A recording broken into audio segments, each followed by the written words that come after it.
welcome to the Redmen Originals Podcast.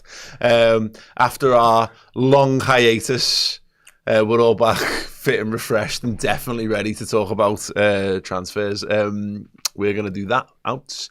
Ins, we'll do Florian Wirtz and everything in between. A former Liverpool assistant manager deciding to switch allegiances inside the Premier League. Ooh. And loads in between as well. So yeah, stick with us over the course of about the next hour or so. And if you're ever looking for more, we will be doing the Bias Transfer Show over on Redmen Plus after this, where we look at what everyone else is doing and hopefully point fingers and laugh. Because that's what that show was all season long. So why should it change during the transfer window? Anywho, we have got a prize draw to conduct before we crack on with things. We are giving away this. Thank you, Dan Club. I mean, I was going to say expertly modelled, but that could not be worse. It wasn't worse held up. My word. Are we good? Do you just want to... Sort out, Dan. Do you have hangers in your house? Not particularly. No. Do you know what? I think I probably... Yeah. I'm going to guess that. I don't guess that. You know me. Do you not remember when he brought in a top that he'd taken home and it was the most creased top I'd You got ever a top, seen. took it home 20 minutes earlier, brought it back, and it was a circle. It was a sphere. He Anyway, hasn't got hangers or bowls in his house. Or any full length trousers. Yeah. Or balls, actually. Anywho, the Liverpool 2001 replica shirt.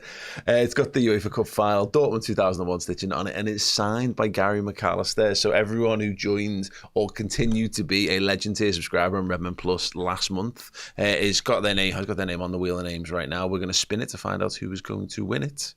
Have a little, everyone. Pathetic. There we go. Hey, Echo is the winner. Echo. You are gonna be having that sent out to you. Dan will be in touch in due course. Congratulations. Well done, you. And this month's prize is this. It is a Expertly held up. yeah. See, look at that. Chloe knows how to use a hanger. Look at that. Stunning, isn't it? Yeah, technically current season and will be throughout pre-season as well because, licensing deals. Liverpool home shirt signed by the meet and greet legends from the Red Weekender. So we've got Gary McAllister on there as well, Bruce Grobbelaar, Sammy Lee, Tash Dowie, and John Aldridge. And there's a little bonus, Dave Jaggs from the Ragamuffins as well. And if you win it, we were going to sign. The plan was to sign it ourselves, but we haven't yet. If you win it, you've got the choice. Do you want it to be signed by us or not want it to be signed by us, basically? A massive dent to the ego when they don't. No. I'm honestly cool with it. It could be a dent to its value as well. Yeah, exactly. So yeah, also true. if you want the Redmen crew to sign it, that will be your choice. If you want to be in with the chance of winning that at the end of the month, then head to redmenplus.com. Join as a Legend tier subscriber, or obviously extend and continue to be a Legend tier subscriber till the end of the month. And there are some very, very exciting movements happening with regards to Plus that hopefully we'll have more details on come the end of the month for you guys as well. So yes, that is all lovely stuff. Okay, so let's catch up on some of the news. Dan, you were keen to discuss the moving on of Liverpool's under 21 and 18s managers, but I think it's probably worth us chucking Johnny Heitinga in here as well, because obviously it means Arne Slot's lost one of his right-hand men in the last couple of weeks. So it looks like all change in the AXA as well. Yeah, lots and lots of changes. The women's managers were thrown into that mix as well. So obviously Amber saw out the season after Matt Beard left midway through, but they haven't given her the role permanently yet. So that'll be interesting to see what happens there. Any developments on that one? But yeah, Mark Wilkinson announced he was going to step down as under-18s manager about 2 or 3 weeks ago now. I actually got a chance to speak to him before that, so just got to wish him all the best and whatever happens next. Never got the opportunity with Barry Lutus, who got announced over the weekend. He will be leaving after 12 years at Liverpool. He saw some of the best we've got right now really come through, and he's really sort of stood them in good stead. Lots of sort of impressive development. So yeah, wish Barry all the best. He wants to be a first team manager somewhere. That's why he's moved on. So good luck to him on that.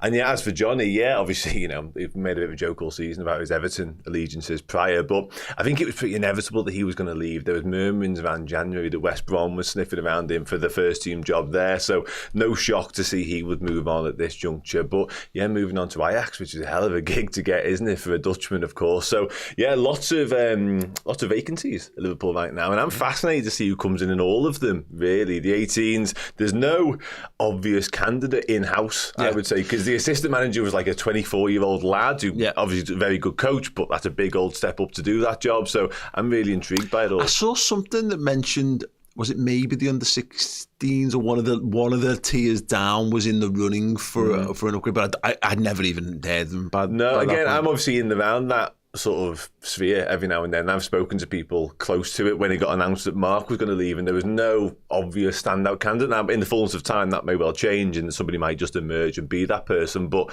they might have had to look outside to a point, and the same could be said for Barry as well. Can I ask the question to people, because it's gone a bit cold recently, but Gerrard's name was bandied about the other week, particularly to join the main coaching staff. Go on, Chloe. He's just, look, you were a phenomenal footballer, but it doesn't mean just because you were a phenomenal footballer that you're going to be a phenomenal manager, or that you should get the gig to replace Johnny Heitinger. And by the way, Johnny Heitinger deserves what he's got at Ajax, because he has been brilliant for us, but also previously. And we would have loved to have kept hold of him. Gerrard, it just, first of all, not that he could ever tarnish his legacy for me, but to a lot of people he could probably do that. Maybe not in this role, but, and I'm speaking years on years now, but if Slot ever does leave, then you'd assume if he was his right-hand man, he'd then be thrown about to become the next one in line. For me, it just doesn't fit. I don't want him, like, imagine Slot and you've got Gerrard next to him. The limelight should not be away from Slot. That's it. He's too high profile. My take is that he's too, I know what you're saying, but I'm not saying this contradicts it totally, but he's too big now, because my initially I was thinking 21s. I mean, he was 18s, wasn't he? Yeah. 18s manager.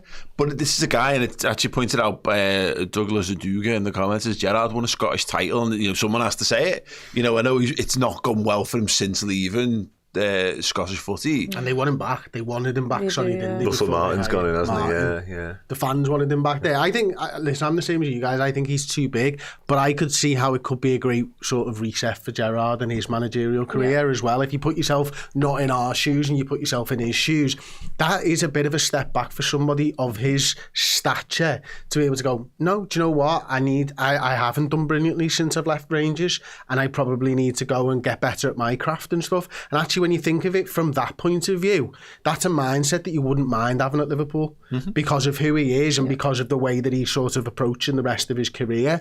I think you could see the possibilities there with him going there. But I am the same as you guys.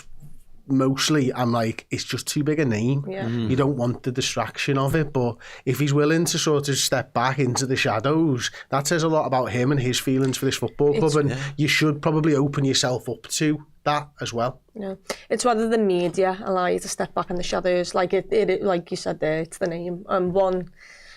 If it's someone else, then maybe you can get away with stepping back into the shadows, but it's Steven Gerrard. Well, he was signed to the Saudi Pro League almost as the same level as the players were being signed, you know what I mean, for his reputation alone, which tells you a lot about what we're Where'd you fit Steve Clark in? Yeah. He goes with him everywhere, doesn't he? Oh dear. That could be back as well. Yeah, carry back. Honestly, everything he does on the touchline, good or bad, will be magnified, and that's all the conversation would be about. All of a sudden, now on a slot, regardless, doesn't need the attention, doesn't need the limelight, so it's by the by to him. But I think just from us, optically, it would just be too big a deal. He's too big a deal to be as part of Liverpool backroom staff for me right now. Fran Darlin says too big. I hear that a lot. Lies, Fran.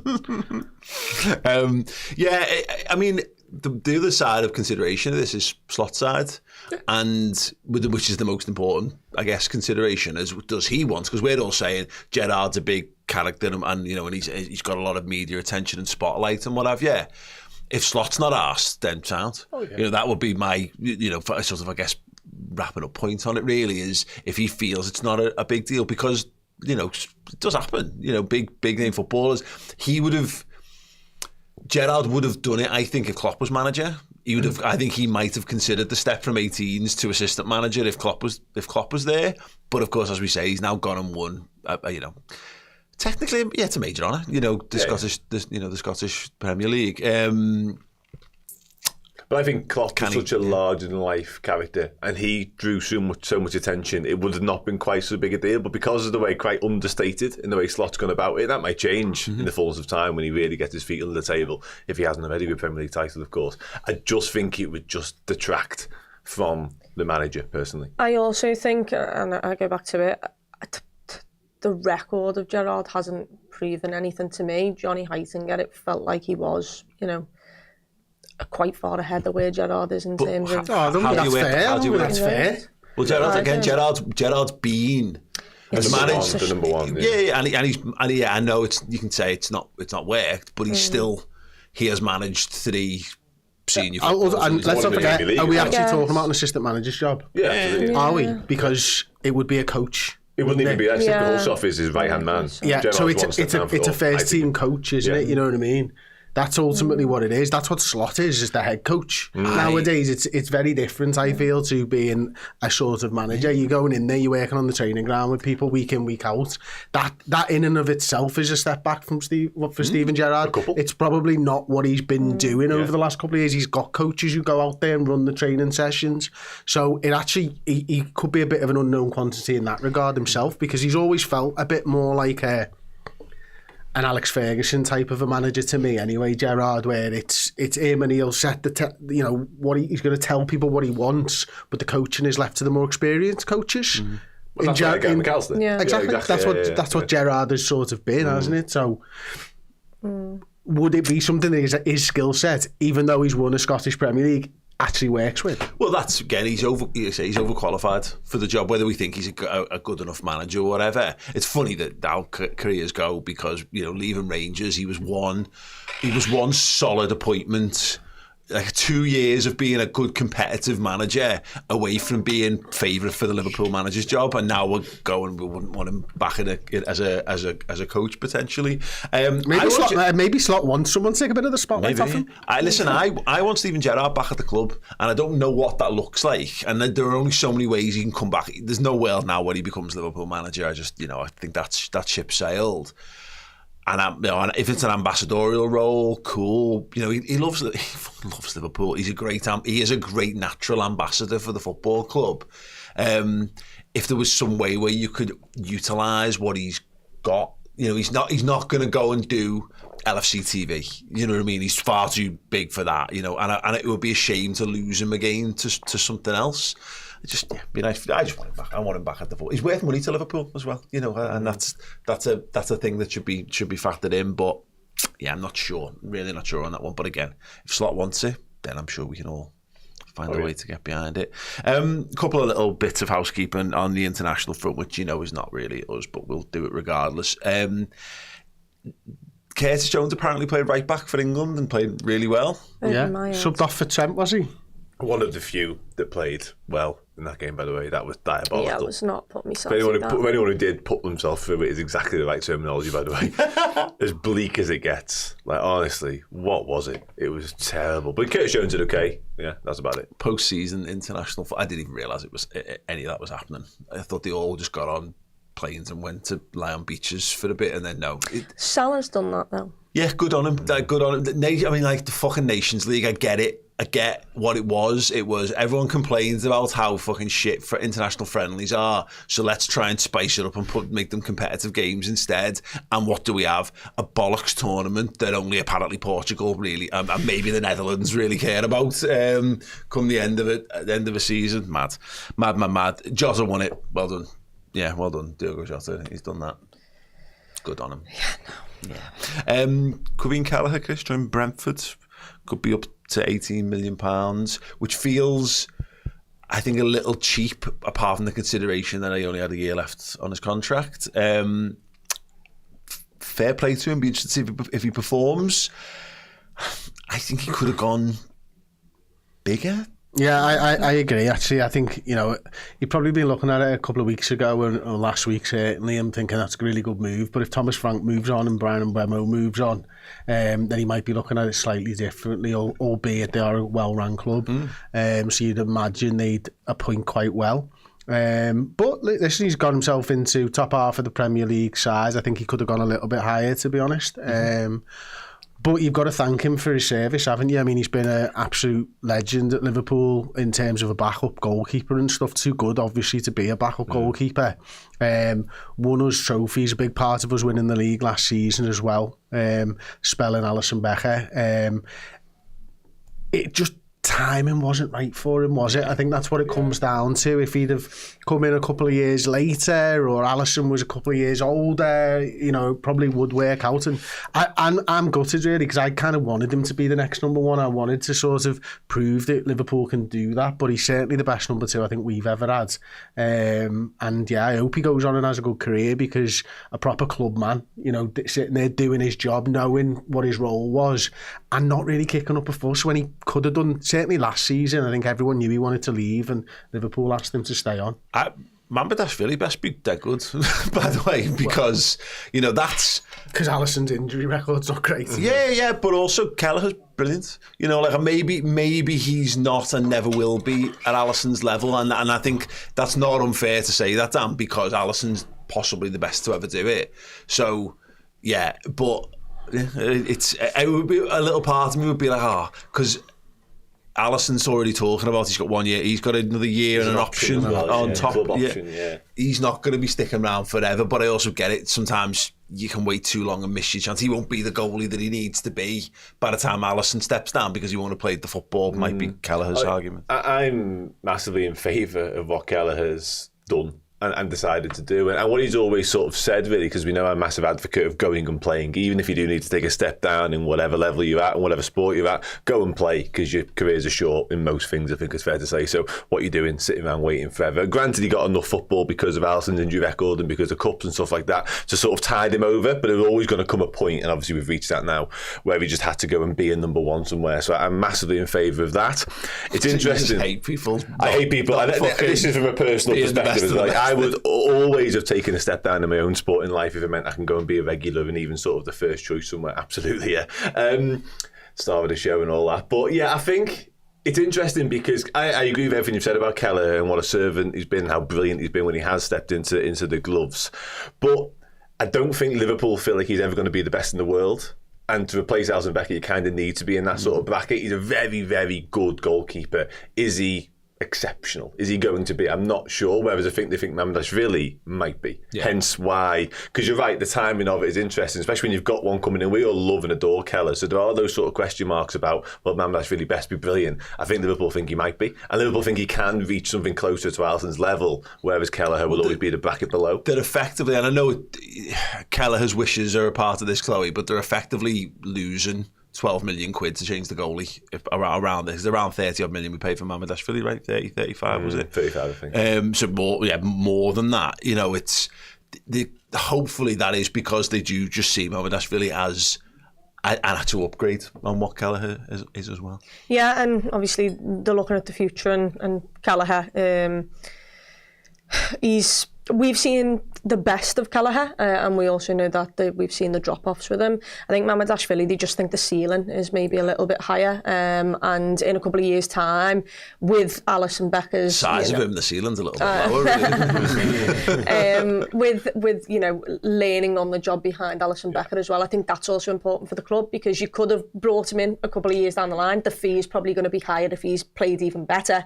We know that goalkeepers and strikers are really hard to get. Yeah. But also he'll be much better a goalkeeper having learned under Alisson Becker, and also learned the style that we play. I mean, Alisson is the best at that. That's why he's brilliant at saving things, but he's also incredible coming out of his own box and being on the ball, sometimes even heading it into the back of the net. So I think it's important that we've maybe brought in Mamardashvili now, because we're looking at the future and we're thinking he kind of let's let him learn the ropes from the very best, the very best that I've ever seen play for Liverpool. So then when that changeover does happen, it's more seamless. There is something, I'm not sure is as cut and dry as this, but I remember the summer when Pepe Reina came in, and I remember going down to Melwood, and the days when you could drive your car up and stand on the roof and watch training, or pull a bit up and have a look over the wall as you do when you were younger. But doing that on a lunch break at work and watching Pepe Reina, Jerzy Dudek and Scott Carson training, and obviously Pepe was the new kid on the block. Dudek was then the old head, and just having someone come in who's just fresh and has got a different skill set. We'll find out with Alisson. This is the next stage of his career now, where he's heading into he's a goalie, so he could go on for 10 years at the top. He could potentially, but equally, Brazilians have a weird thing where they either go on forever or they very much don't. So. Yeah, having him come in as a fresh goalie and see how Alisson reacts to that challenge will be definitely an interesting one. And don't forget, Liverpool have signed this 20-year-old Armin Pecsi. Armin Pecsi, Hungarian. Is it as well? Yeah. He was a nomination. That's the first topic for part 2 of the show. Okay. Absolutely. Okay. It wasn't me. Yeah, well done, actually. Thank you. Sorry, everybody. Anyway, we're going to talk about Harvey Elliott very briefly before we move on. He's been speaking speaking to the press at Liverpool, Jesus Christ, England under-21 training base, asked about his future. He said, I think it's a situation that me and the team on my behalf have to have a conversation about. Coming to an age now where I'm 22, going to be 23 next season. Wow, even footballers do that. 22, 23. He really struggled with that when he actually said it as well. He said, I'm 22 now, and then he went, and I'm going to be 23 next season. I don't want to be wasting years in my career because it's a short career. You don't know what's going to happen. Injuries and things could shorten it. So I think it's a situation that, as I've said before, I need to reflect. I need to see if I'm content in doing what I'm doing and how I can improve as a player. That's the most important thing. That's the main thing, really. I just want to improve and be the best possible version of myself and the best player I can be. And if that's to go somewhere else, then it's a decision I'm going to have to make. I just need to see what happens.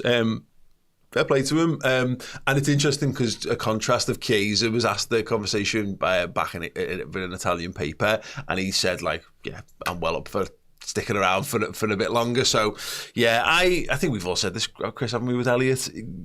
Terrific player. If Wirtz gets done, then that's not opening a further pathway, I wouldn't imagine, to him playing more football for Liverpool. Someone good will have him, and they will have him in a good amount of money. Loads of teams will be interested in Harvey Elliott, I'm sure of that. I mean, that's all well and good, Paul, but I'm still just fuming that 22-year-olds can play in the under-21s. Can we just stop this nonsense, please? There are enough under-21s players that they can fill a squad out. You don't need people over 21 in your under-21 squad. It's just stupid. Jay Spearman is fuming with you right now. He is. Stop talking immediately. Shut your fucking face. It's just nonsense. Chris, stop. He's going to be joining all those fucking FSG houses. You think we're pricks now? What are you doing? You've got an agenda and I don't like it. But he likes us, Jay. Stop. No, I'll tell Jay to his face. I'm not into it. You've got an under-8s and under-9s and under-10s and under-11s or 12s, 13, 14, 15. You've got enough lads there who can play who are actually under-21. Listen, speak to the Olympic Committee, mate, as well, by the way, if you get in on that. There are a few, don't they? There are a few normally. Well, when I'm speaking to them next, Paul, I'll add that to the top of my list. Add it to your list of screaming into the void topics. Because I want paddle on the Olympic fucking sports. That. In fact, I'll add it second. Can I just put you straight on this? You're both all right, but not for me. I just want to watch it. I just want to watch it somewhere. Okay. I've seen how you approach it. I just need to make it perfectly clear. You said all right, as a fun, I'm not going down the Olympic. I'm not going down the Olympic route. That ship sailed. Unless there's an under-23 squad, in which case I'm open. Yeah. Listen, by age you're technically eligible. Harvey Elliott's issue is not his quality. It would be his age. Okay, cool. Right, should we talk about Pep Lijnders briefly? We want to do more on Man City and what their plans are ahead of the Club World Cup. We'll be doing that on the Biased Transfer Pod after this on Redmen Plus, and I think this conversation will kind of pick up there. But I don't care if I'm being blunt about it. I really don't give a shit. He's not our assistant manager anymore. I really like him. I think it's a fucking stupid move. I don't fear this as much as some people seem to think. It's like he's going to go over and hand over all of Liverpool's secrets or whatever.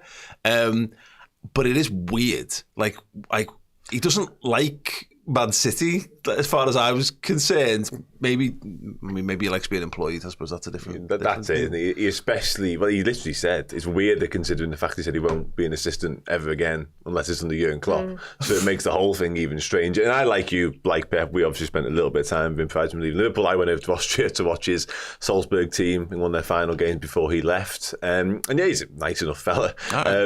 Clearly a very good football man, very intelligent football man who's got lots of ideas. And he told us about some of them, didn't he, during that chat, the Curtis Jones, the trends inverted thing, sorry, I should say.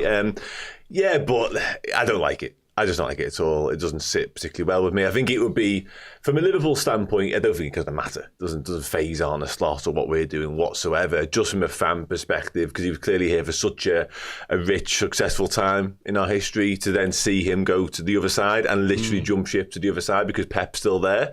It just doesn't sit particularly well. If we're talking about spotlight, we did it in the Gerrard chat earlier on, Chloe.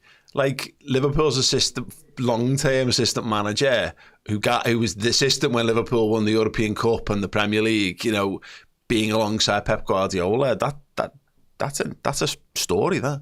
It is a story. I mean, the name's not as big as someone like Steven Gerrard, but the story is definitely there because he knows the way the club is run. He knows the inside of the clubs. And look, Slot came in, so maybe tactically was slightly different and, it's not exactly the same. But from the way top to bottom we're pretty much the same. Nothing would have changed. So he does have some insight there into what, just thankfully, he left at the same time Jurgen left then. But yeah, it makes me like him less, that's for sure. And he did go on about, how much money they spent and stuff like that. And I think we were all there for that night when there was a group of them, all of the lads who left. Just go and do what Vitor Matos has done and go for the Portuguese second division, lads. Just build your way back up again. But yeah, you've heard them say some things in that group where we all got to see them and hear them. And yeah, like you said, I didn't think he enjoyed City, but clearly, he's willing to put that to one side. I've got a sneaky hope here, and we'll curb this in a second because we want to go on to transfer ins, which is what people really give a shit about at the moment. But this feels like they're doing what happens a lot when it's about to implode at a football club, where you change your backroom staff and you make a lot of these changes and you go into the transfer market heavily in a very short amount of time to try and fix huge gaping problems. I don't think what Pep is going to bring is going to be anything that's going to be revolutionary to what Guardiola's doing particularly. I don't know. Is he no longer first pass forwards? Is he no longer attack the league? And all that kind of stuff. And because I'm not sure that is the answer in the Premier League at the minute. I don't know. I'm not particularly aware what Pep's had at his disposal in terms of people alongside him previously. But obviously we know, listen, Klopp is a very good tactician, but Pep was a lot of that. He was a lot of the brains behind what we did system-wise and on the training pitch and all that sort of stuff. He had Arteta, which obviously granted, it's a good point, but it just feels like they're very like-minded, Pep and Pep. You know what I mean? Like, I just see them sort of clashing and maybe bumping heads a little bit. I'm not sure, obviously, fullness of time will tell us that, but maybe this is sort of a last throw of the dice type thing for Guardiola. Harvey Elliott to Man City. God, yeah. It feels like, for me, Pep Guardiola probably needs someone to go, no, not, yeah, let's do it like this, though. Yeah. Because, Pep Guardiola comes up with some mad stuff in some big games, doesn't he, where he's proper surprised, yeah. And I think that will sort of be times 10 with Pep Lijnders as well, where you'd end up having outverting centre-backs. Yeah. Or something fucking nuts where the two of them are just galaxy braining off each other mentally. And it could well be that. It could just be that thing of it, like, maybe Pep Pep Lijnders is such an upbeat, positive, energetic person that maybe he needs a little bit of that alongside him to help juice him up or whatever. But I don't know. Yeah, I could see it working because I think Pep Lijnders is a very, very good coach and he's got some really good ideas. Perhaps not enough to be a solo, standalone manager because I think you need more than that. So he might well bolster them. What it might just be? Pep Guardiola might just not want to do the press conferences called He's the dead FA good at Cup press and League conferences. Cup. I like them. He's Yeah, quite but he good gives at too them. much information. He does say some away stuff, from them. But Yeah. maybe this is Pep's final plan. Pep Lijnders' plan is go there and basically write a book about how to undo Manchester City, and then puts that all out, and that's his final gift to the Liverpool fan base. Anyway, we'll see. We had a ton of messages while we were chatting through that stuff. Michael McGuinness, friend of the show, long-term member here on YouTube, says 3 signings done, 3 to go. Okay, cool. I mean, 2 signings done? I think Kirkes might be putting into No, that no. particular. Oh, is it 3 to go? No, Kirkes, Wirtz, Oh, sorry, I and didn't even look. Ekitike. Is it 3? Oh, man, that's Philly. Oh, Technically Pecsi, signed. yeah, of course. And the keeper, Pecsi, yeah, okay, cool. But we made hard work of that. Well done, everyone. Josh Owen, awesome. can we get Torres back as Arne's assistant manager? There's a question for you in the break, and for people watching along live with us. Which former player, if not Gerrard, which former Liverpool player would you like to see back as Arne's assistant coach for the new Premier League season? Let us know live or in the chat after the fact. And Ben Pryor says, Liverpool have certainly kept you busy this summer. So far, so good, my friend. Right, quick break from us, and then we're going to get your questions, your answers, and we're going to talk transfer ins after the break. Good job.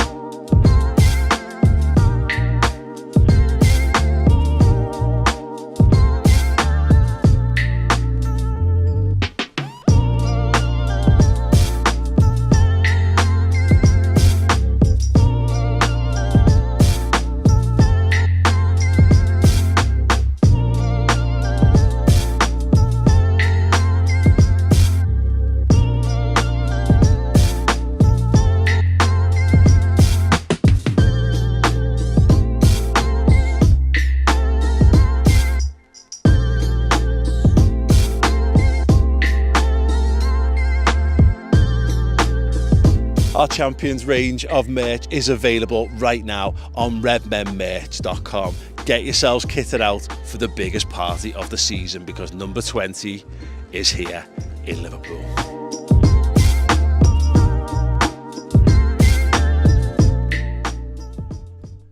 Hey, welcome back. Yes, of course, our wide range of Champions merch is available on redmenmerch.com. Get yourself kitted out for the beach, for holiday, or just for winding up people who don't support Liverpool Football Club in any way possible at all times of the day.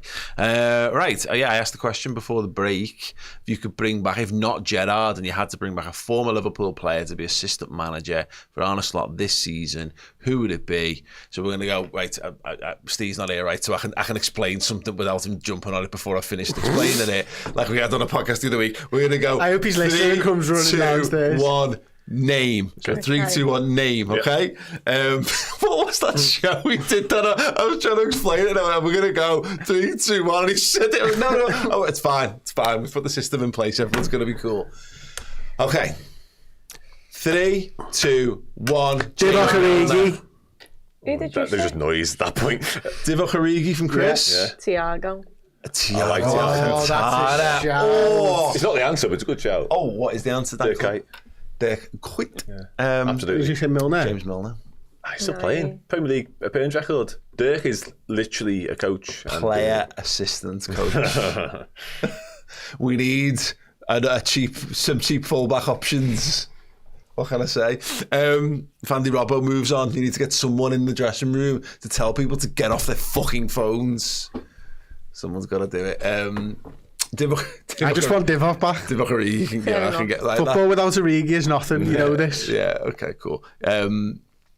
I love that. That's a Thiago great shout. I really wondered, because he had visa. In fact, it was tax issues last year, wasn't it? Because he moved to Barcelona, but he had to move back to England in order to complete the tax year or whatever before he could go and get employed elsewhere. And I did wonder whether Liverpool might kind of pull him in during that time. That would be terrific. One of the greatest technicians of a footballer I've ever seen. Get him doing the in my 21s. Get him doing the 21s. Stunning.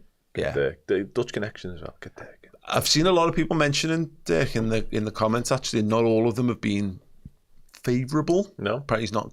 I saw someone say he's not good as a manager. I've got no concept of what he is as a manager.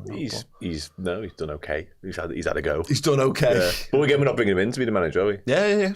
So Johnny Heitinga might not turn out to be a smash hit at Ajax as well. We just don't know, do we? So.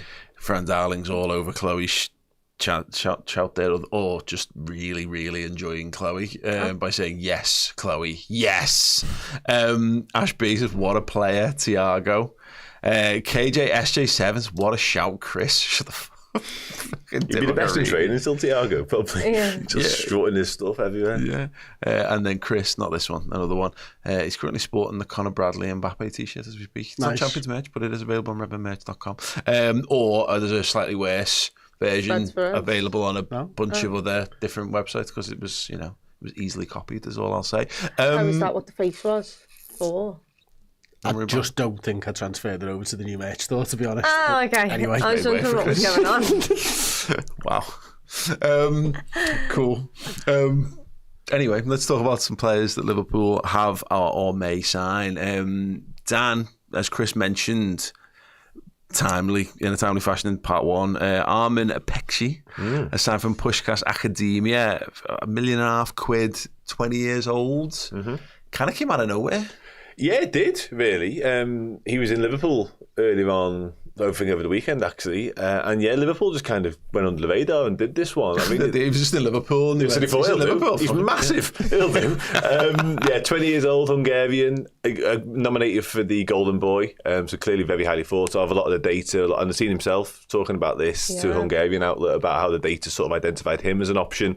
And yeah, very highly thought of, very highly spoken of. I'm hoping to speak to a Hungarian former Liverpool goalkeeper this week. I've touched base with him already. Yeah, very, very loads of them to choose from. And he speaks very highly of him from the brief interactions I've had up until this point. So yeah, an interesting one. Liverpool have they've let a couple of keepers go. Pitaluga went back to Brazil recently. So yeah, they're kind of revamping that goalkeeper department a little bit. A couple of more academy keepers went last week too. So they've identified him as a potential one for the future, I think it's fair to say. So yeah, exciting. They do like to do there's a lot of churn in the goalkeeping department, particularly with the loans and stuff. It does feel like we're coming towards the end of a bit of a cycle where there'll be offers, you'd imagine, for Jaros over the summer who's done it. I think he took on for the team by sticking around as the third choice goalie last season. It would be interesting to see whether that's now the model of, is this kid going to be the third one? Because there's always 3 goalies in any match day squads. You've got the couple of goalkeeper coaches and then the sub goalie and then a third in that process. We've seen that be Adrian, then Kelleher. It would then seem to be Kelleher, then Adrian. Harvey Davies doesn't feel like Liverpool. They've kept him on. Yeah, I mean, they've kept him on, but he's had a couple of like low-key loans, hasn't he, which I've not heard loads about, to be honest. So it just feels like they're covering themselves here more than anything else. But they've got a new head of goalkeeping. FSG have got a new head of goalkeeping, haven't they? They hired him last summer, so this is clearly something that he's led on, you would imagine. So Liverpool, with Mamadashvili, the future proofing you mentioned earlier on when it comes to Alisson, Liverpool are clearly very focused, perhaps more than ever before, on making sure the goalkeeper department is well and healthfully stocked. By all accounts, this kid has got like a ridiculously high ceiling as well. I've seen some of the compilations. Ridiculously high ceiling. Yeah, they are. Yeah. Really, really well thought of. Think he can get to the very top type of stuff. Whether that happens or not, there's loads of goalkeepers who are good that isn't there at that age. But it's experience, isn't it? It's games that really make a goalkeeper who they are. Whether they get that, who knows? But it looks like we've got the sort of 3 tiers of an older goalkeeper who's sort of perfect, another one who's just come in at a really good age, and a really good young one. And that says to me there's joined up thinking, if nothing else. Yeah, 100%. And that's kind of what I'm kind of alluding to, is that you've got 2 options there. You go out and buy a Alex Manninger part 2, you know what I mean? There's someone else who's been there and done, who doesn't want to play football for you, or you get a promising kid and hope that just the experience of being around Alisson and Mamadashvili and going to the matchday squads is enough for a year or 2 while they get their feet under the table, their hands under the crossbar or whatever the fuck. So yeah, fine, absolutely fine with that one. Right, Wirtz. I'm trying to train myself to say, by the way, well. As opposed to Wirtz or Wirtz. I'm not sure I'm comfortable with it. I think Wirtz I'm happier with, but Wirtz is what I'm told, so we'll try it for now. Agreement close. Chris, you've been picking up the slack on news shows and stuff for the last week. Yeah, we've had a 90% to 99% to 99.5% to 99.9% video, I think. Yeah, any 69s? So far. No 69s. Not on video anyway. Not for a while. It was either the 6 or the 9. One of the two. I haven't got a rib removed. Anyway, it looks like it's pretty much done, and they're haggling over €5 million, I think, at this point. 118 to 113 seems to be where it was. Our third bid was rejected at 113. They're holding out for closer to 118, and it's all on like achievable bonuses and all that type of stuff at the moment. So it looks like it's going to get done. Whether it breaks the British transfer record of 115 million, which was Caicedo from Chelsea, of course, we'll find out. But it looks like we're going to sign him, and that's that. And it looks like we're going to probably pick up the best player that moves in this summer window. Question: would you rather us break the British transfer record or no? No. Couldn't give a shit. Yeah, it doesn't matter. Why does that matter? I used to care about that in the 90s. Yeah, I did. I've never cared about that. When we was it Stan Collymore we broke it for £8.5 million. Yeah. That it really mattered to what? 13, 14-year-old me. Now I don't really give a shit. I think it's a major positive that we're able and willing to do that. Yeah. Whether it's a million under or over, it doesn't matter. Well, that's what I mean. Is that? Regardless. But if you break the British transfer record for a player, then people will talk about him being the British record transfer, and that it's just a thing. It's just another topic of conversation that every time he takes to the field, for those early weeks or whatever. And you're right, it shouldn't matter, but it will matter because people will make it matter, because the obvious one is mentioned Moises Caicedo, and how often look, the fact that he had a struggle in his first season probably contributed to that. But yeah, I'm asking a thing. It's whether Liverpool want it. It's not really flying under the radar per se, in a difference of £1 million between 140 and 160, whatever million quid. But I was just amusing. You've got to have an elite level attitude, temperament, and sort of confidence in your own ability to play at that level anyway. And you're certainly going to make a move from Bayer Leverkusen to Liverpool. He's already a fully fledged German international. He's not going to give a single shit about that added pressure, about that tag that comes with being the British transfer record. Liverpool shouldn't give a shit about that. If Liverpool are confident enough that he is worth upwards of 100 million, let alone what happens after that, then so be it. He's clearly the answer to something, and I think he's a wonderful footballer. So yeah. To expand on your point from earlier, though, Dan, does it actually sends a message, and it should a difference of £2 million shouldn't send them a huge message, but to say that Liverpool have broken the British transfer record, that is an actual statement. To say they've spent the second most on it that's not a fucking statement. You have to explain that.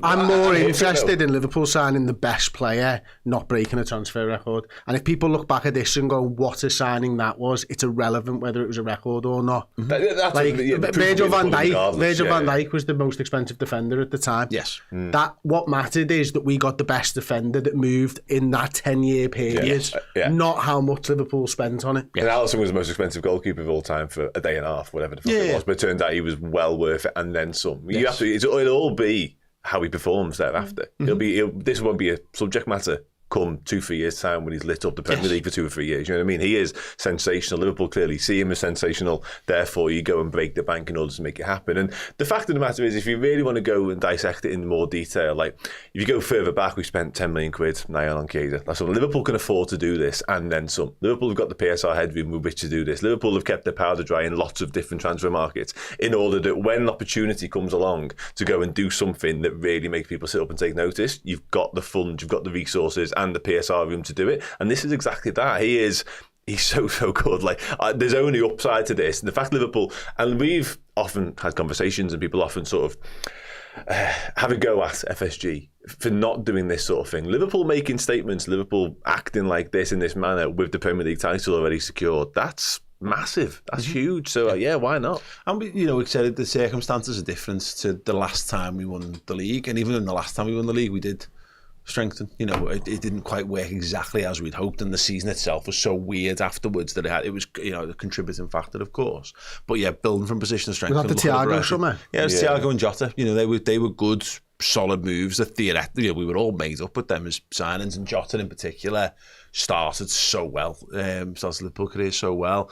But people look back on the Champions League winning someone and go, well, we didn't strengthen. But it's like, but in some regards, making sure that if you already own the best players in the world, making sure you keep them was a strength move when you consider years gone by when teams who aren't established, and we were establishing ourselves at the time, and obviously Liverpool's reputation always goes before it.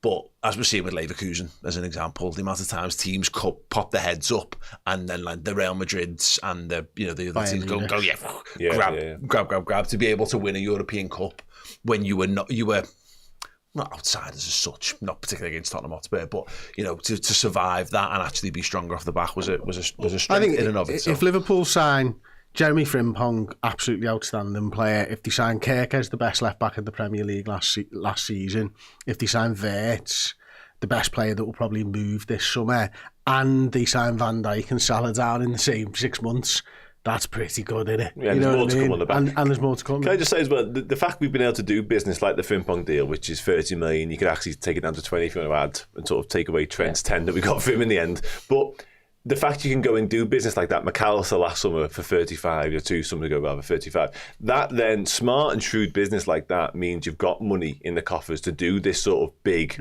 record deal when it comes around. And also, let's have it right, Liverpool by the end of this summer will probably have recouped upwards of £150 million worth of transfer. We're going to and a lot of the players that are moving on will help massively with PSR.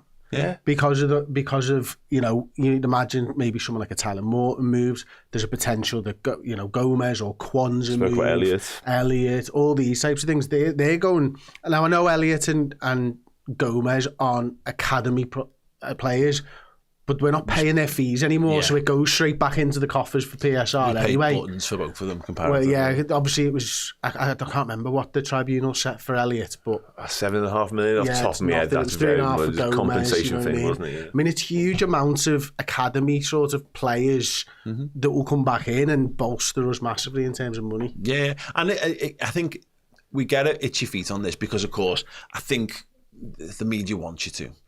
Sky News have always wanted you to because, hey, when they had their own bookmakers on the side that did odds on transfers being moved, it was part of their whole industry. Twitter has exacerbated that. YouTube exacerbates it as well, where there's this constant thirst and need for transfer stuff. So we put so much more stock into the transfer window.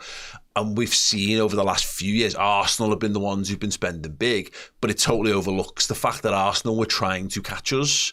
In that period, they were trying to replicate the kind of spending that Liverpool had done in the years that preceded it. And it's worth saying, okay, we've let a lot of players go, but you look when we've said we broke the transfer record, the Wales transfer record for the centre half and for the goalkeeper. They both still play for us 8 years on, and they're still probably inarguably the best in class at what they do as well. Salah was £35 million, but around that time that was a very significant outlay for Liverpool to be able to do this. So the point of especially when we already had a right winger. Exactly, yeah, absolutely. But so what I'm saying is that you don't need to go and spend 200. If you're spending 200 million every fucking transfer window, then you're doing something wrong. Yeah, of course you're better off being able to refresh at the right time. And I do think, Chloe, winning the league last summer gives us a real grace period to be able to do stuff, because there isn't that constant killer pressure to win the league, otherwise everything's kind of falling apart, Yeah, you're not trying to catch anybody else. I mean, look, we've got to expect that Arsenal and Manchester City will be back to the way that they stormed the league last year, the season before that. I mean, Liverpool kind of got close with that. We fell off at the end, but we kind of just needed to bridge the gap to make sure we got there, and it's not our fault that they had poor seasons and we decided to run away with it this time. But you've got the league only gets stronger every single time. Look at how many teams got into Europe this season. You can't stay still in this because people will go and spend the money. We talk about City, and I said at the start when I first started hearing rumours about Florian Wirtz, I went, well, yeah, more than likely he'll probably go City and it'll kill me. And then it was City are interested, but so are Liverpool. But he's actually turned down Manchester City, and that doesn't happen often because of how much they usually spend. Well, when was the last time that happened? Yeah, exactly. I mean, Sterling left us to go to City, and yet we were not great at that moment, but still. So it's massive that Liverpool. And it could be Kirkes, by the way. Yeah. As well. He's another similar. one. Yeah. But it's massive because these are the types of conversations that just, for me, I've expected us to be there when needed, like the Virgil van Dijk situation. But I think we all thought Virgil van Dijk was brilliant. I think the hype around Florian Wirtz is different, and maybe that's just because he's an attacking player that you see it more. But the hype around him, the way everyone talks about him, you could expect to see him at Real Madrid or the likes of City, and yet he's decided Liverpool's the place where he wants to be. And I'm quite calm about the situation because we did look stupid with that Caicedo a couple of years ago, but it was good that we were actually willing to go there. I think this is a marker of he doesn't want anybody else. It's not like he's picking Chelsea over Liverpool, Manchester City over Liverpool. He's choosing us, and we've laid a brilliant foundation there for him. We've sold him the dream here to come to us. And also, just on this, Chloe, because I was going to lead us into this idea that we're in the why are things taking so long period of the transfer window, because it was so exciting so early on. Liverpool, I think we get so blasé with money in footy and transfers, because again, it's not ours. We just want to do it, and I always compare Football Manager. I think people have got a greater now understanding of how things work because of computer games becoming more serious. But it is still like when you play Who Wants to Be a Millionaire as a quiz game compared to playing it on the show. Ultimately, there's a world difference between it being money that could change your actual life and being a quid that you've chucked in, or a game that has no money or stakes involved whatsoever. Liverpool will want to make this deal right, and they won't want to. They're clearly happy to spend a big amount of money, but they also don't want to look like money's who gives a shit. We'll throw, whatever, we'll make it 120. Liverpool need to behave like pricks over the final 5 or 10, because that helps to maintain the illusion of being strong. And also, in the if we want to window. do more business, that's 5 or 10 that can go into that other part. But also, I mean, the Nations League was a thing, and Florian Wirtz was in that. Yeah. So up until Sunday, he could have done his ACL or anything else. That's a really good point. And then you've just he could. Say that. I thought he'd done it twice. No, he don't say that. No, but this is what I mean. Like, he could have gotten injured in those couple of games, and if you've already agreed a fee and then he's out for a year, it's a bit like, you'd rather wait the 5 days, make sure that he's, and look, he could still get injured just on holiday. Like, he could. I'm not. Stop it, Chloe! Stop talking! Sorry. What are we doing? But he could have. And save £500,000 in wages over that time as well. Yeah. You're not paying The other But thing that is was as my well, point. The point was he still had football to play 5 days ago. Yes. the other part about this deal is it's similar in some ways to Fernando Torres for me, in that young player, absolutely sensational, Liverpool spending a big ton of money on, but in others it's so different to what Liverpool have ever done before. I mean, this is a player who is twice Bundesliga Player of the Year, who is absolutely world class, who Liverpool are going out and spending big money on. We've not done that before. It's so different, and it's, you know, I could expect Liverpool from the 90s to maybe go out and try and do something like this, but it's not something I would have expected FSG to have done while they've been in charge of Liverpool. Like, it is it's a sea change. Yeah, also it's important to remember, you know, whilst, you know, we look at it from a Liverpool standpoint, and like, they'll just pay the extra money and like just get it done. Bayer Leverkusen, they're standing firm on their valuation because he is the jewel in their crown. Yes. He is the absolute star of that football team. You mentioned there, Bundesliga twice. You could player of the season this time around, official player of the season the first time around. So just sensational at the age of 22.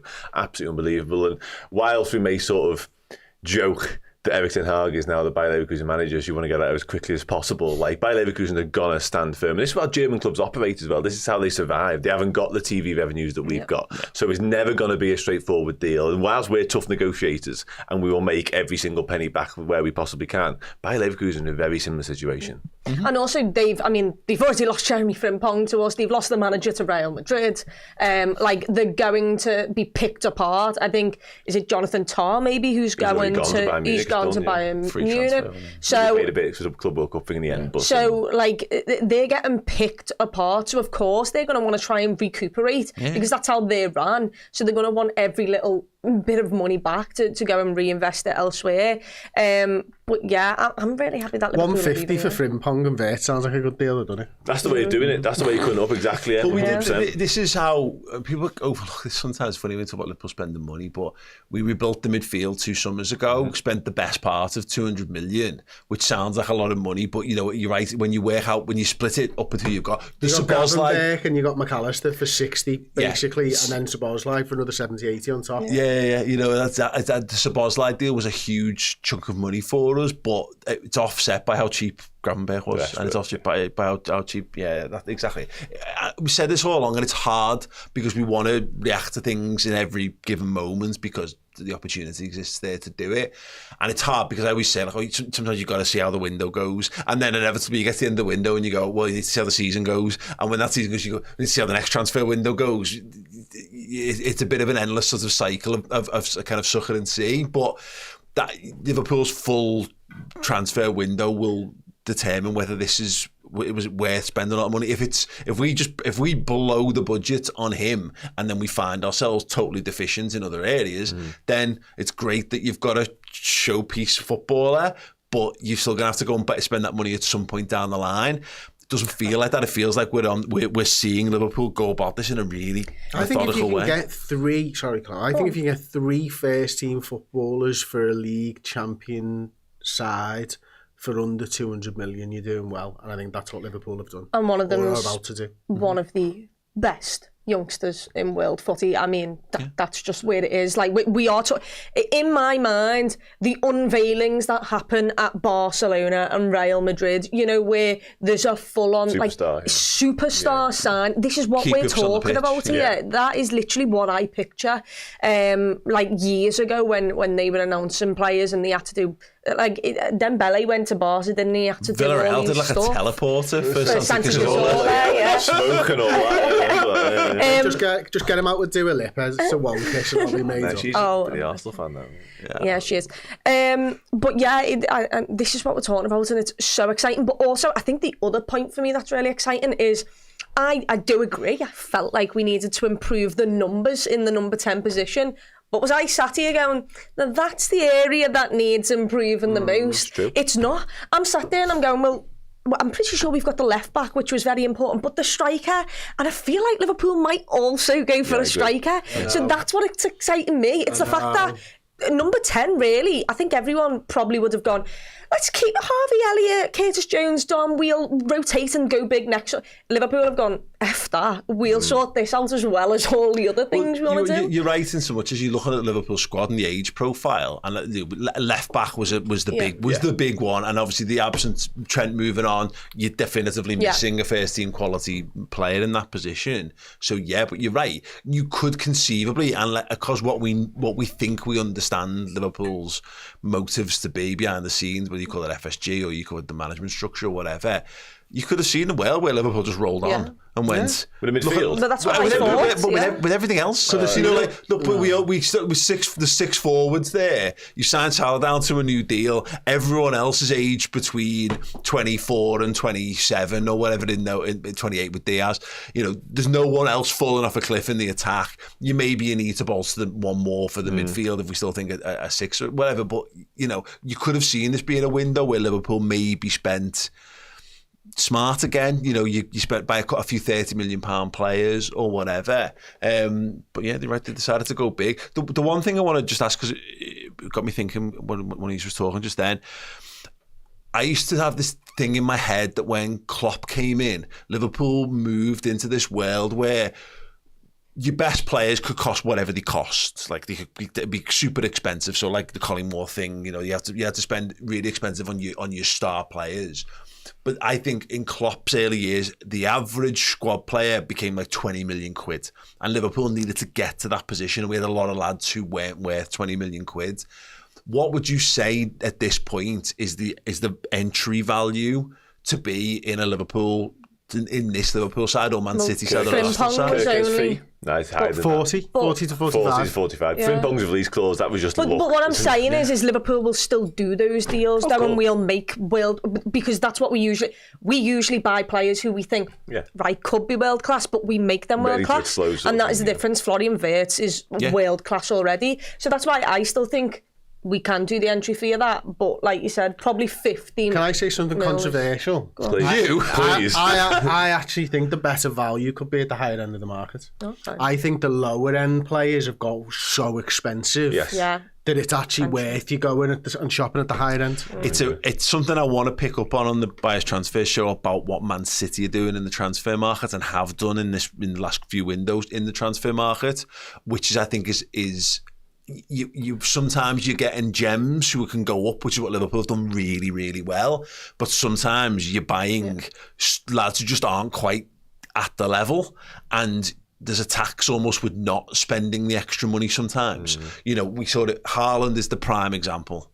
You know, if you don't get Erling Haaland, everything else you buy is worse by an absolute power, like by a not multiplication to the power of. You know, Darwin Núñez is not in Erling Haaland's fucking class, and Rasmus Højlund and Nicholas Jackson. You know, exactly. You know, none of these lads here are even, you know, are close to that, and that's what happens when you don't do this. So it's very cool to see Liverpool behave in that way. And one other thing that I noticed, I think it was a Swiss Ramble piece, Dan, this week, and they talked about the money that was the clubs had earned from the Champions League this season.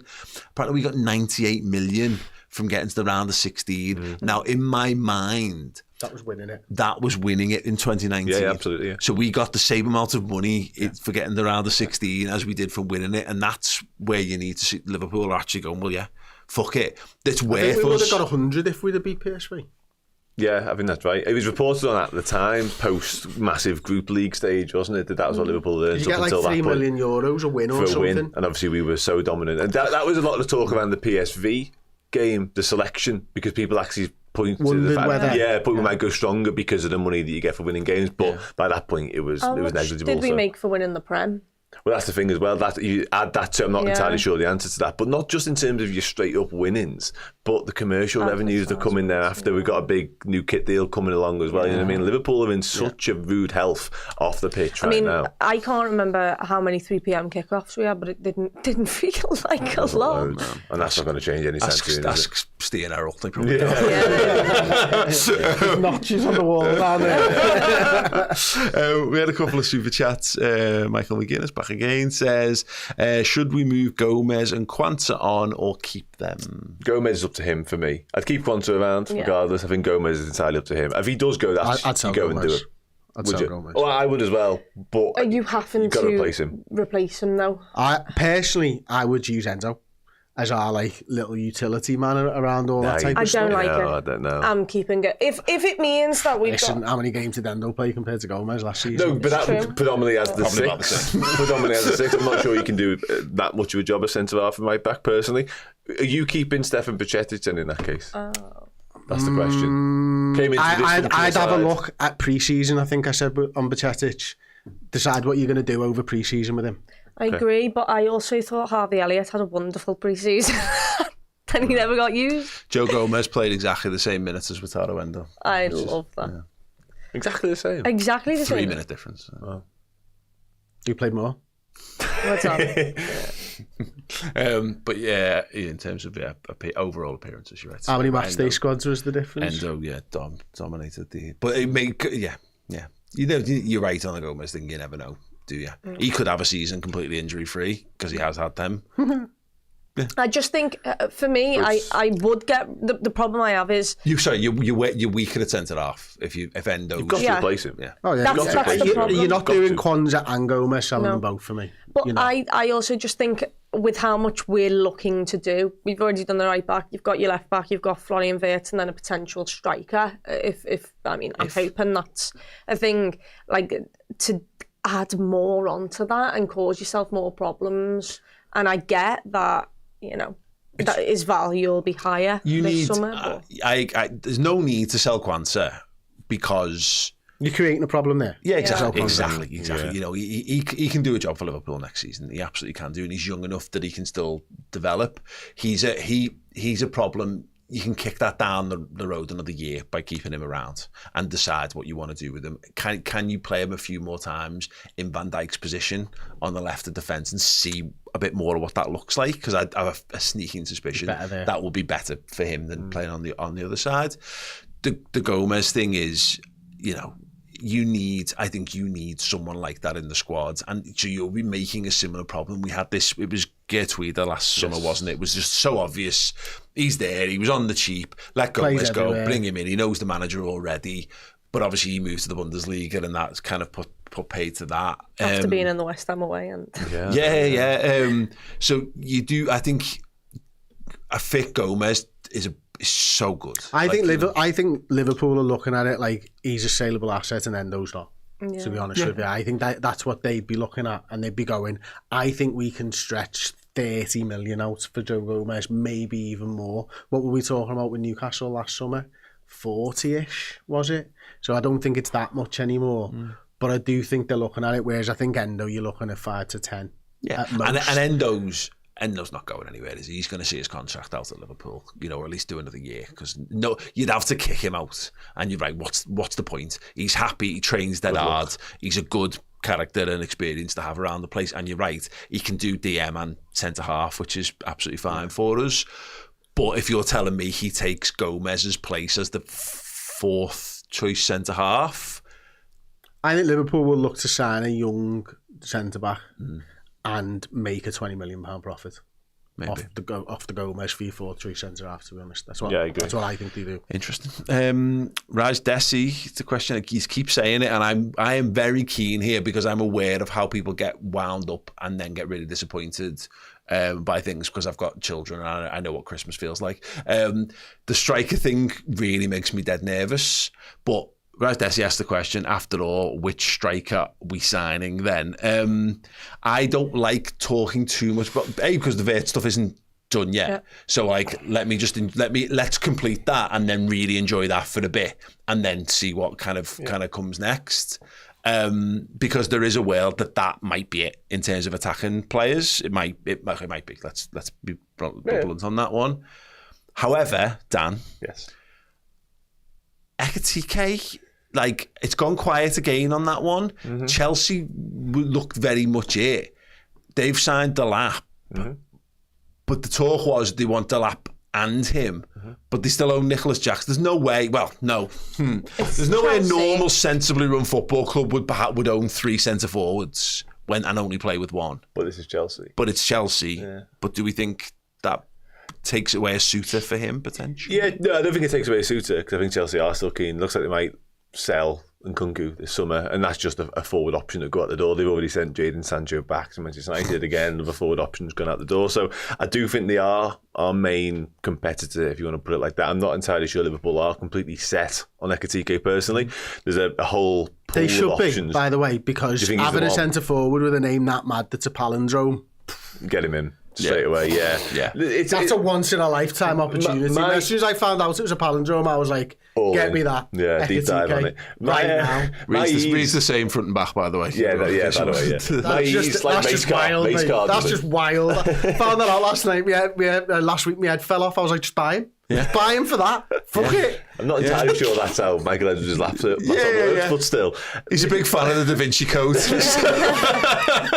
I'm only comfortable with the Wirtz. Everyone's spelling it out on the Reds watching now going, oh my God, it really is. On the proviso that we do a striker, because I think that's a non-negotiable for me this summer personally, mainly because we saw how lacking we were in that particular department last season. Darwin Núñez, Diogo Jota.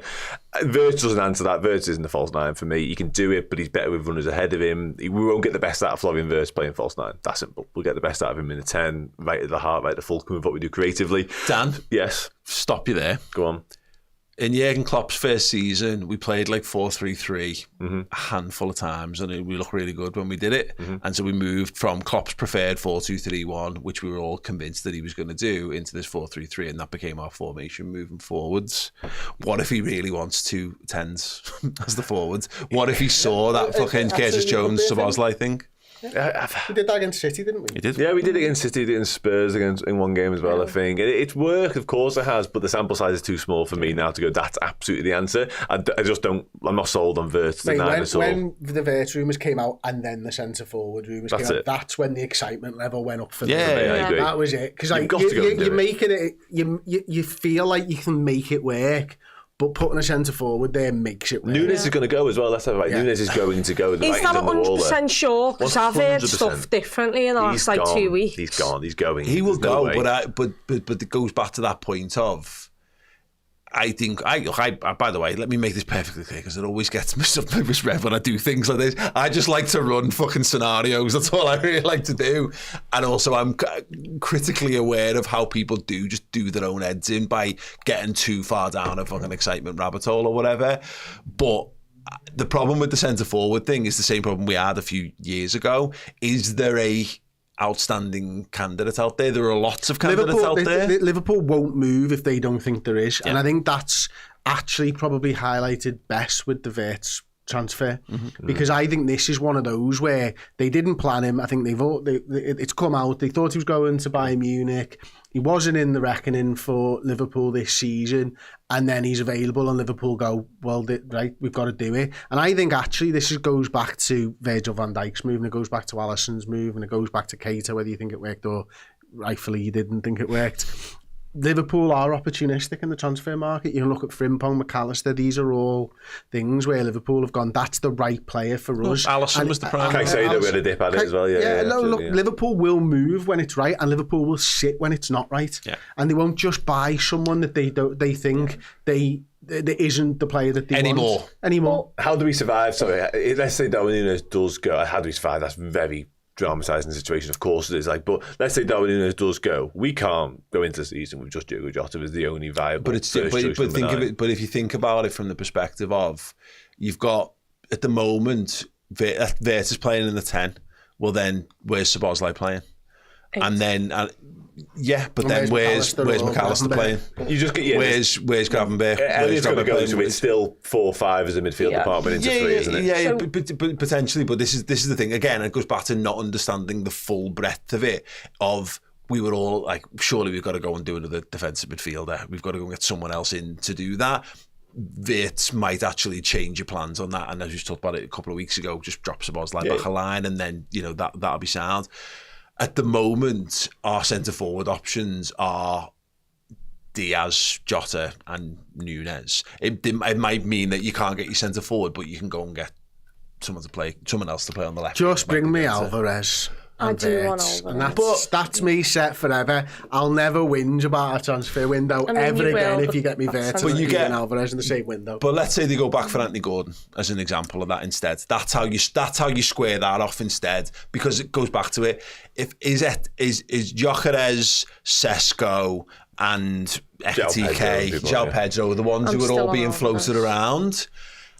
And even do we need another? Do we need the next Haaland? Is what I'm saying.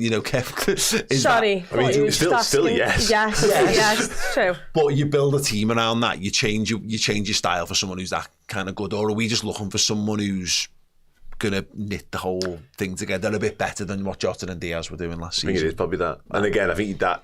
Therefore, that pool of options is a viable pool of options, because you're right, there is no Alexander Isak or Julian Alvarez might be the exception to what I'm about to say here, but there aren't many outstanding options. There's 5 or 6, and you just mentioned some of them, whereby you go, okay, yeah, they're gettable, they're good, and they're probably just the bracket below what we're talking about, but you've already got Florian Wirtz, so go and get someone more suited. I think Liverpool won't want to make the same mistake they made with Darwin Núñez, because it was like a domino effect. City got Haaland and it was shit.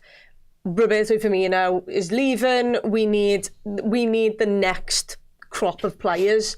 And we highlighted Darwin Núñez, who had an absolute outrageous game against us twice in the Champions League, and had set, obviously, the Portuguese League alight for that season. But I think we felt pressured to find, because everyone was then looking for a striker. It felt like we had so much pressure on it, and we had to go and get the next best from Haaland. And it never worked out. Yeah, exactly. No, 100%. This is the point. I think there's a ton of strikers out there who can score you 10 goals next season. But I think... But you don't play for Liverpool if you only scored in 10 goals. Maybe, but again, maybe, you know... Is that what you're suggesting as a replacement for Nunes? This is what I'm kind of saying. This is what I'm kind of driving at, is that you want better. You want someone to be better. But what I'm saying is, I think all of them I listed there are good enough to score 10 Premier League goals. I'm not being a cunt and being disrespectful to them by that. I just say it's very hard to score that level of goals in the Premier League. And for around 40 to 60 million, that's a minimum that will guarantee that. But you can't guarantee more. You need a bit of luck or magic for them to, and I'm not sure any of those are a guarantee. And you might look at Gyökeres as an example, who's obviously been an absolute goal machine in Portugal, and maybe Ekitike looks like he's ready to kind of step up, and now João Pedro's now got some Premier League experience under his belt, etc. But yeah, it's just an interesting thought experiment, because it goes back to that point. There is no Wirtz in that position. So what do Liverpool choose to do? So yeah, they might just choose to do something completely fucking mad instead. But Ekitike is the one for me. Is he? Julian Alvarez, but it will never happen. It's Alvarez or Isak, but there's someone that this feels. Well, yeah, exactly. Alexander Isak's the answer, isn't he? No, I'd put Alvarez above Isak every day of the week. I am in love with Alvarez.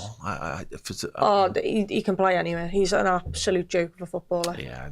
Like when I was one of the happiest people in the world when he left Manchester City, because good point. Outrageous footballer, absolutely outrageous footballer, and was actually heavily overlooked at Manchester City due to the fact that they had Haaland. But he'd knit everything together. If you needed to play him on the right or the left, he could also do that for you. He's got everything, absolutely everything. It's the pressing for me that so well. The dirty work does all that. Honestly, like that's the side of the game where I think Liverpool fans would fall in love with Alvarez. I agree. He's a bit of us. He's also a little bit of a shithouse at times. He loves a free kick. I'm all for getting more people boss at set pieces South as well. American, isn't he? So he just on it as well. It looks like Chiesa's sort of out. Chiesa's probably going to leave as well. So there's another attacking lad out the door, including potentially Darwin Núñez. So there's a couple of lads in and around the fringes academy-wise, but nobody's ripe and ready to step up, so there's going to be spaces available. It's just that thing, though. You've got flexibility, though. With Chiesa is, for me, is another end, though, where your squad's great. That's what a great squad player to have around the thing. I think Chiesa will be one where he will stay unless a big opportunity presents itself because the Núñez stuff, if you don't move him on this summer, it's going to cost you 10 to 20 million pounds in his value if he has another season like this season for us. He's going. We've seen it. Just on Chiesa, the World Cup is the big thing for him next year. He can't have a season like he just had, playing 5 games and getting the World Cup squad. He's not in the Italian squad now for that reason, so he's not likely to wait. Right now. Well, Italy got beat 3-0 by somebody. I can't remember who it was now, but yeah, still Norway it was. But yeah, he needs to move for his own sake. Can I ask just on Rian? In terms of what's wonderful, so supreme talent, but he's 16. But what do you think he'll still get more chance? Obviously, we saw him against Accrington Stanley, was it? And that once, and I think that was maybe we signed him and we were like, because you leave and Chelsea, we'll do this for you. So it is an interesting thing. So, and apologies to analogize this as per, but it was in Glee. No. So anyway, you got this idea that it's like a club of people who singers, and they're all obviously amazing because they have to be amazing because ultimately it's a TV show and they've all got to carry the show. But in reality, if it's one class of people, how many of them are going to go on and have a hugely successful sort of starring musical career? So the reality is 20 people are not going to go on and be the best of the best of the best because there isn't space for that. Liverpool have got loads of really good youngsters, but it does feel like I don't know how good that player has to be for Arne Slot to even consider them for Liverpool squad next season. So Rio and Gamo is going to have to be basically fucking Yamal. Otherwise, I just don't think he's going to. I don't think he's going to get. Couple of words to put together there. Scouse accent, by the way. He's going to be fucking your man. He's going to have to. That he won't get a game then. You know what I mean? You know, that won't stand him in good stead. Shagging your man. He'll look down. Or fucking your man. You know what I'm saying? Because Ben Doak is the other side of this. Yeah. Is he fucking your dad? The opposite wing, basically. Klopp, I think, would have gone, I'm happy to run with these as my 5th and 6th or 6th and 7th choice. But I do wonder on that moving forward. I mean, Niani's in that conversation. Trey was the one who's going to bring as up well. actually, yeah. So again, it goes back to the Keyes thing. I think he's like a bit of a. You just keep him there. Darwin Núñez should go and will go, and then because Keyes gives you a bit of flexibility to decide what you want to do to complete your squad. Liverpool would love to keep Keyes. I'm just not sure Keyes is going to be willing to wait around, and it's how Liverpool want to handle that then. Because you keep him against his will? I'm not sure that benefits anybody, really, you know what I mean? Yeah. Like, and if he is desperate to go and play football, because again, he's got one eye on the World Cup next year, you can't. Depends what he's being told, Dan. You know, if he's being told that, we suspect the manager doesn't think he's good enough, but if he's being told it's mitigating circumstances, you've had injury problems, fitness problems, getting up to the speed of the Premier League problems, and then, oh, by the way, the best player in the world is playing in your position as well, and he's trying to break every goal scoring record known to humanity, then yeah, that won't happen next season. He'll get more opportunities. Then that might change his thinking a bit. But yeah. Anyway, Thomas Smith says Wirtz will take Liverpool to the next level. Slot ball is going to be fun to watch this new season. Love a bit of that. Raj Desi back again. Day off today, so may as well day drink and super chat. Is there anyone willing to give Núñez a chance with Wirtz behind him? Núñez will smash it. No. Over the crossbar. What does it mean? Yeah. And he'll probably be offside in the process of it all. I love Darwin, but I'm sorry. He's lovely. He's given us great moments. What a man, yeah. Even last season. Yeah, Forest and Brentford. Newcastle, Brentford, Forest live for those, like, some of the best away days I've ever had. Never going to be consistent enough. There's a point there where, as I'm saying, he's a great example of what I'm talking about in that striking thing. He spent a lot more money than 40 to 50 million pounds on him, and he's not been the answer. For that money, he should have definitively been the best, and on the pathway to being the best. But I think he's a conversation point. You've got to be better than Darwin, and I know we all go piece of piss, but he has had 2 seasons where he got double figures goals for Liverpool. You know what I mean? That's a thing that he's definitely done. It's within his skill set to score goals for Liverpool, but he's also at that point of his career where if you can get 40 to 50 million pound for him and just swap him for another one of those 40, 50 million pound strikers and have a fresh start with something. Better all-round footballers out there as well for me. And I think ultimately, if you're an elite level striker, which all of these footballers are, by the way, whatever you think of them individually, if you play for this Liverpool team who's purring and likely to be firing even more cylinders when Florian Wirtz arrives and be more ammunition coming your way, the likelihood is you're going to get double figures as a minimum. Like, you'd expect that. So it's what else can you bring to the table? What can you bring extra? What can you take to the next level in terms of this team? Darwin Núñez isn't the answer to any of that. The expected goals, from last season, ours was City plus Arsenal, and I think we were 0.1 just behind their expected goals that combined. They from combined, and we were right there, like literally 0.1 behind them. So from that, like, imagine you have an out-and-out striker who you trust, who is confident, who is in full form, and who nails down his place. That also means that Jota doesn't get to do what he's done this season. You've got to be hungrier. It means that Diaz and Gakpo has, he is a left winger, but Diaz can focus on just being a left winger. It helps all other parts of the forwards out.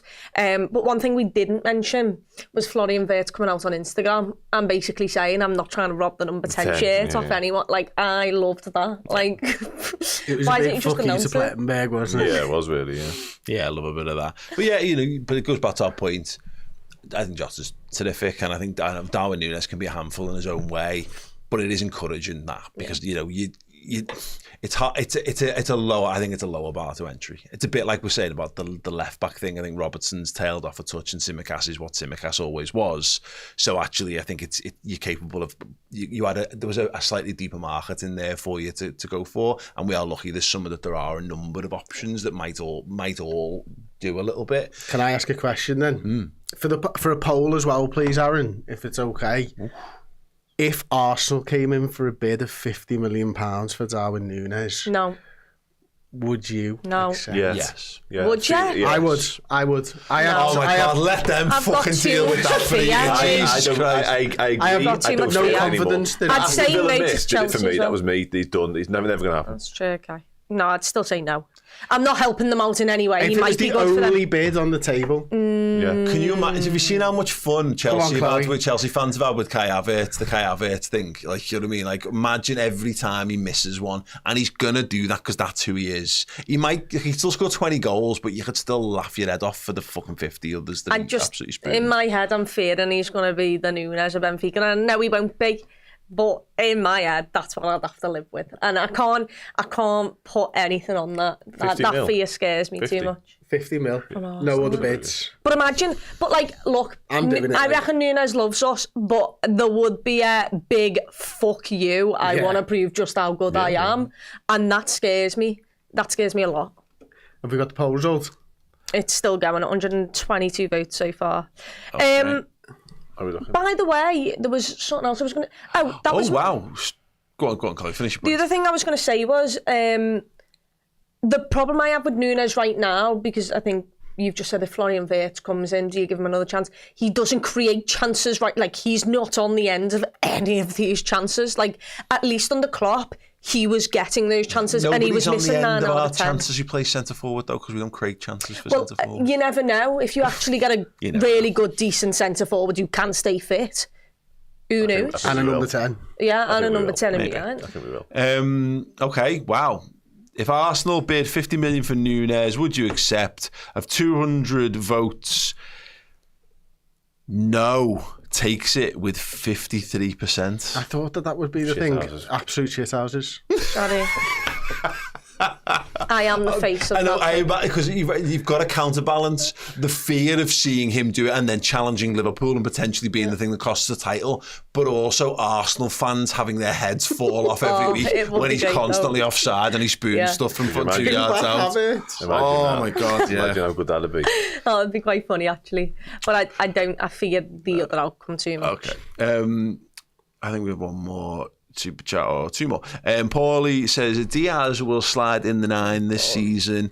We buy a left winger and buy one of Isaac Alvarez next summer and sell Diaz. That's what we're talking about. There's I think Liverpool will wait for one season at a time. If they don't think the right person's there, do you think Liverpool will wait? Well, they're telling they're briefing that they're telling people to fuck off on Diaz, aren't they, at the moment? Yeah. You know, in terms of the value. Yeah. Interesting. I don't buy that at all. No, mate. By the way, that is just we want big. Barcelona, money. you do not have enough money for this transfer. See you later. Saudi Pro League. Oh, hello. What are you saying? Yeah, honestly, I believe that. And Liverpool also in the same briefing say they're not going to give him a new deal. Well, what? But also, we also do that. You know, we've seen that happen now half a dozen times on really good footballers, and they just end and they move on. It goes back to the point of what are you getting for them and what do you get in return? I just don't think if we're already talking about buying a number 9, how are you replacing Diaz? Again, is Anthony Gordon, again, I'm talking about, still on the market? Is that even a possible thing to do? Who knows? And he knows now how much Gakpo's loved by the manager, because you've seen that, you know, up close, I guess, this season. Diaz is too valuable. Yeah, Diaz is too valuable unless you get something earth-shattering for him. Can I? So, you reckon if a good bid comes in, Diaz goes this summer? 100%. Okay, so if we sell Nunes and Diaz, how much do you reckon you're making from them two? I reckon you get 50. Both Saudi probably get 50. You can also throw Harvey Elliott in that. 120. Cool. Yeah, 120. I was going to say for the two. And I'd Harvey Elliott at 170. 170. Well, is that then? I mean, that becomes your. Hello, I don't know why you're knocking then for England. That's how you dial it. This is how you dial in Newcastle. Let me just make that clear. Hello, Mr. Newcastle. Are you going to mention Anthony Gordon again? Isak? Oh, Isak. Alexander Isak with Right, £120 million is what you're going to in that 100%. Yeah, absolutely. Yeah. Okay. And do you reckon that's enough? Really? Like, are you then keeping Chiesa, and that's enough? Oh, sorry. Like in you probably need to do a bit more business still, yeah. But if you've got Gakpo, Isak, Salah, Chiesa, and Wirtz, who can all plus your kid, plus then your kids. I think we've got it boxed, everyone. I think we've sorted it. We're going to win the next. Still like Alvarez though instead. A couple of European Cups. Yeah. Flights to fancy are the best. Yeah, dead grand. Just lastly then, Josh Owen says, will Dan's and the only go out on loan? Cade Gordon's done, right? Yeah, he will probably leave on a permanent basis this summer, I imagine. We're using him to buy Isak here. I think the Dan's and Trey Naoni, my eyes aren't perfect. I think Trey Naoni, we talked about Rio and Gamoa earlier on. There are certain footballers in Liverpool's academy that I think will never leave on loan for various reasons, stylistically and sort of what Liverpool think of them. I think Rio and Trey fall into that category. Yeah. I think Liverpool will just let them organically grow and eventually join the first team and whatever guys that looks like. Jayden Danns is one who I think needs a loan. He obviously went on loan at the end of the season, went to Sunderland, but never really went up to the North East, let alone played.